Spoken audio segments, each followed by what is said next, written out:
Yeah, when I first started boxing, I had a number of people tell me, "Oh, do whatever you do, mate, stay away from Barry Hall, stay away from Barry Hall." And I thought it was a challenge. They were almost challenging me. Thankfully, Greeny was able to get his signature on the paper, and here we are.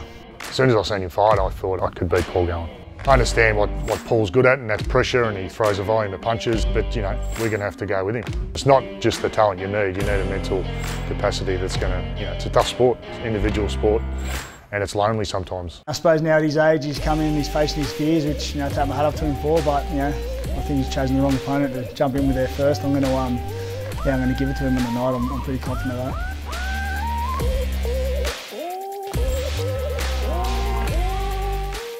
I've been watching Paul Gallen fight, he's fought 9 times now and done quite well and improved each fight. The public always come up to me and say, you should fight Paul Gallen. Yeah, timing's everything, and I think the time's right now. Gallen's against the ropes, he digs deep, he's fit, he's all heart, Gallen. As we know. And he fights back. Paulo wears some shots, the uppercut does damage, the body shots are good too. What a finish. I think when you look at the guys I've fought, I've only ever fought professional athletes or guys with more combat sport experience than me, whether it be through MMA or boxing. But this guy, he's an athlete, 6'4", 6'5", big boy. Had an amateur career. One thing is like riding a bike. You never forget things that you taught when you're young. He was an amateur champion, so I think it'll all come back to him pretty quickly. And I heard off a number of people, could have been Australian champion, could have done anything with boxing, and I chose AFL instead, which he obviously had a great career in, so I don't think he'll regret it. I fought as an amateur, won a state title. I stopped boxing to play football with my mates. A recruiter seen me play footy and asked if I wanted to come to a representative squad, and then I got drafted. Look, there's been some comments from really high credentialed people in boxing. Johnny Lewis, I did a bit of training with him. Love Johnny and what he's done for Australian boxing, so I'm a boxing fan, but saying it could have been national champion or whatever it might have been, but I'm a bit of a realist, and from hitting the pads to putting a glove on someone's face is a totally different aspect. First time at Barry Hall was in Melbourne at the press conference, and nothing personal about this fight for me whatsoever, but he's in there trying to take a part of me away in the boxing ring. It's only me and him in there, and I'm not going to allow him to do that. He's definitely there to fight, there's no doubt about that. He's got a good stare down, doesn't blink a lot. He says he's 6'4", and I reckon he's more 6'5", maybe pushing 6'6". Probably a little bit taller than I thought he was going to be. They're a different build AFL players. Rugby league players are probably a bit broader in the shoulders and bigger up top. Most people with the age and the experience probably think that he's going to have it over me, but I wouldn't take this fight if I had the utmost confidence. This is a real challenge from my point of view, but a real challenge I think I can conquer. To go up against Paul Gallen, who had 9 fights, and the age difference, it is going to be a big feat if I knock him off. But that's what I want. I honestly forget that I'm 42. I honestly think I'm in my 30s again. I'm doing everything in training without blowing my own horn. I don't think, because I've been into fitness for a long time, that I'm probably a normal 42-year-old. I think with my fitness base coming into a camp, put me in pretty good stead to see the gains we've had already.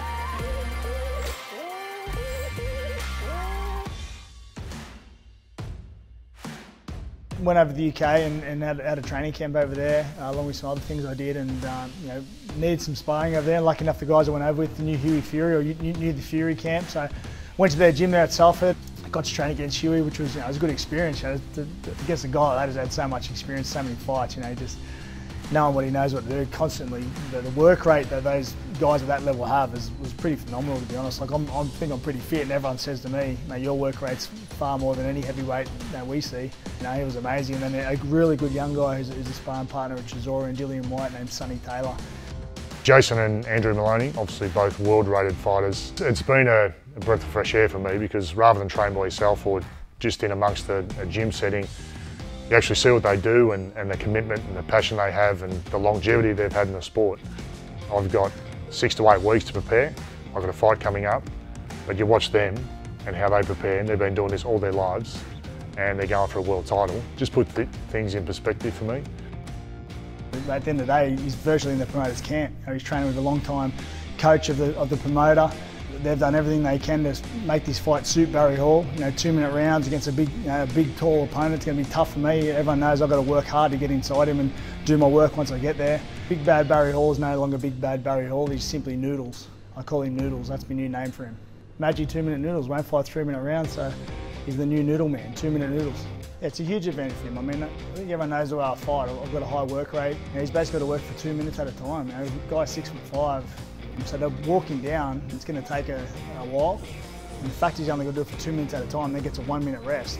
It's a huge advantage for a bloke that big, huge. I don't know what he's trying to do, but he certainly won't get in my head, that's for sure. I'm not going to pull punches up or be Mr. Nice Guy. It's going to be on. November 15th, it's going to be on. He's going to bring it.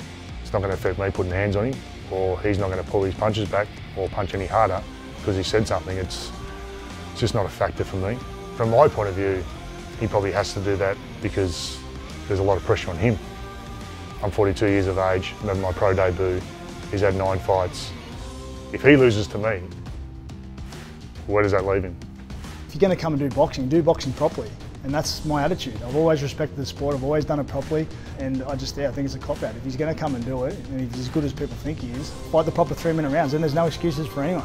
Technically, he's got more boxing experience than me. You don't forget things you're taught when you're a kid. You never forget how to ride a bike. You know, rugby league, I was taught to tackle and pass and run when I was a kid. I'll never forget that. I can do it tomorrow.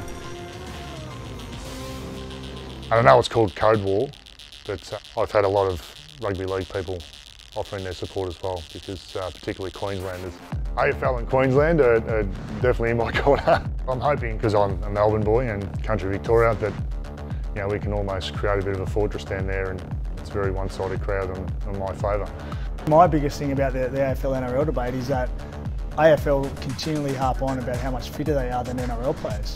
The amount of running they do on the field, the Ks they clock up in the pre-season and during the season. And if they're so fit, why isn't he fighting 3-minute rounds? That's what it comes back to for me.